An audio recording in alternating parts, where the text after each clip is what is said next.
خدا ان کے زندہ کلام میں سے دوسرا سیموئیل اور اس کا 18واں باب۔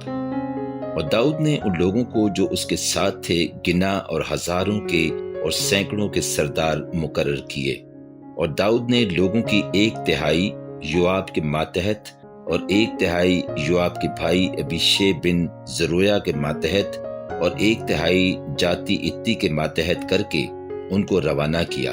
اور بادشاہ نے لوگوں سے کہا کہ میں خود بھی ضرور تمہارے ساتھ چلوں گا، پر لوگوں نے کہا کہ تو نہیں جانے پائے گا، کیونکہ ہم اگر بھاگیں تو ان کو کچھ ہماری پرواہ نہ ہوگی، اور اگر ہم میں سے آدھے مارے جائیں تو بھی ان کو کچھ پرواہ نہ ہوگی، پر تو ہم جیسے 10,000 کے برابر ہے۔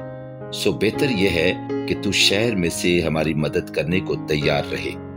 بادشاہ نے ان سے کہا جو تم کو بہتر معلوم ہوتا ہے میں وہی کروں گا۔ سو بادشاہ شہر کے پھاٹک کی ایک طرف کھڑا رہا، اور سب لوگ 100 اور 1000 کر کے نکلنے لگے۔ اور بادشاہ نے یوآب اور ابیشے اور اتی کو فرمایا کہ میری خاطر اس جوان ابیسنوم کے ساتھ نرمی سے پیش آنا۔ جب بادشاہ نے سب سرداروں کو ابیسنوم کے حق میں تاکید کی تو سب لوگوں نے سنا۔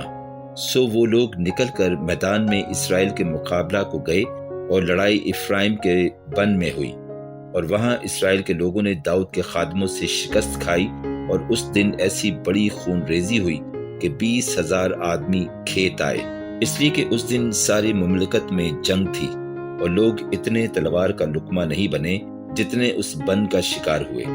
اور اتفاقاً ابیسنوم داؤد کے خادموں کے سامنے آ گیا، اور ابیسنوم اپنے خچر پر سوار تھا، اور وہ خچر ایک بڑے بلوت کے درخت کی گھنی ڈالیوں کے نیچے سے گرا، سو اس کا سر بلوت میں اٹک گیا، اور وہ آسمان اور زمین کے بیچ میں لٹکا رہ گیا، اور وہ خچر جو اس کے ران تلے تھا نکل گیا۔ کسی شخص نے یہ دیکھا اور یوآب کو خبر دی کہ میں نے ابیسنوم کو بلوت کے درخت میں لٹکا ہوا دیکھا۔ اور یوآب نے اس شخص سے جس نے اسے خبر دی تھی کہا، تو نے یہ دیکھا، پھر کیوں نہیں تو نے اسے مار کر وہیں زمین پر گرا دیا، کیونکہ میں تجھے چاندی کے 10 ٹکڑے اور 1 کمر بند دیتا۔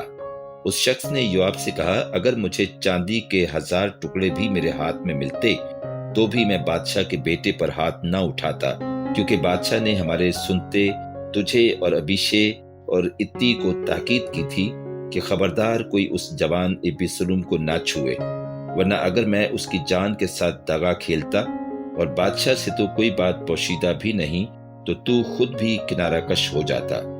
تب یوآب نے کہا، میں تیرے ساتھ یوں ہی ٹھہرا نہیں رہ سکتا۔ سو اس نے 3 تیر ہاتھ میں لیے، اور ان سے ابیسنوم کے دل کو، جب وہ ہنوز بلوت کے درخت کے بیچ زندہ ہی تھا، چھید ڈالا۔ اور 10 جوانوں نے جو یوآب کے سلاح بردار تھے ابیسنوم کو گھیر کر اسے مارا اور قتل کر دیا۔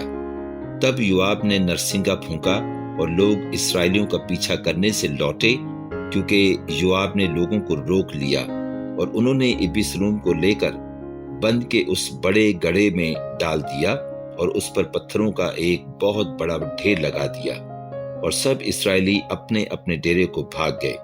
اور ابیسنوم نے اپنے جیتے جی ایک لاٹھ لے کر کھڑی کرائی تھی جو شاہی وادی میں ہے، کیونکہ اس نے کہا، میرے کوئی بیٹا نہیں جس سے میرے نام کی یادگار رہے۔ سو اس نے اس لاٹھ کو اپنا نام دیا، اور وہ آج تک ابیسنوم کی یادگار کہلاتی ہے۔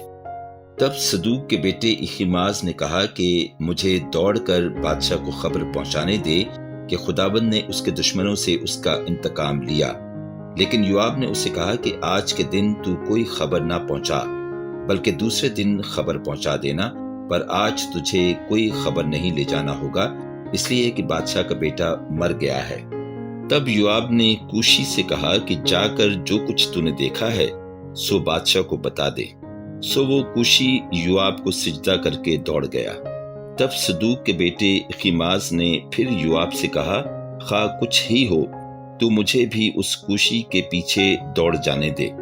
یوآب نے کہا، اے میرے بیٹے، تو کیوں دوڑ جانا چاہتا ہے، جس حال کے اس خبر کے عوض تجھے کوئی انعام نہیں ملے گا؟ اس نے کہا، خواہ کچھ ہی ہو میں تو جاؤں گا۔ اس نے کہا، دوڑ جا۔ تب اخیماز میدان سے ہو کر دوڑ گیا اور کوشی سے آگے بڑھ گیا،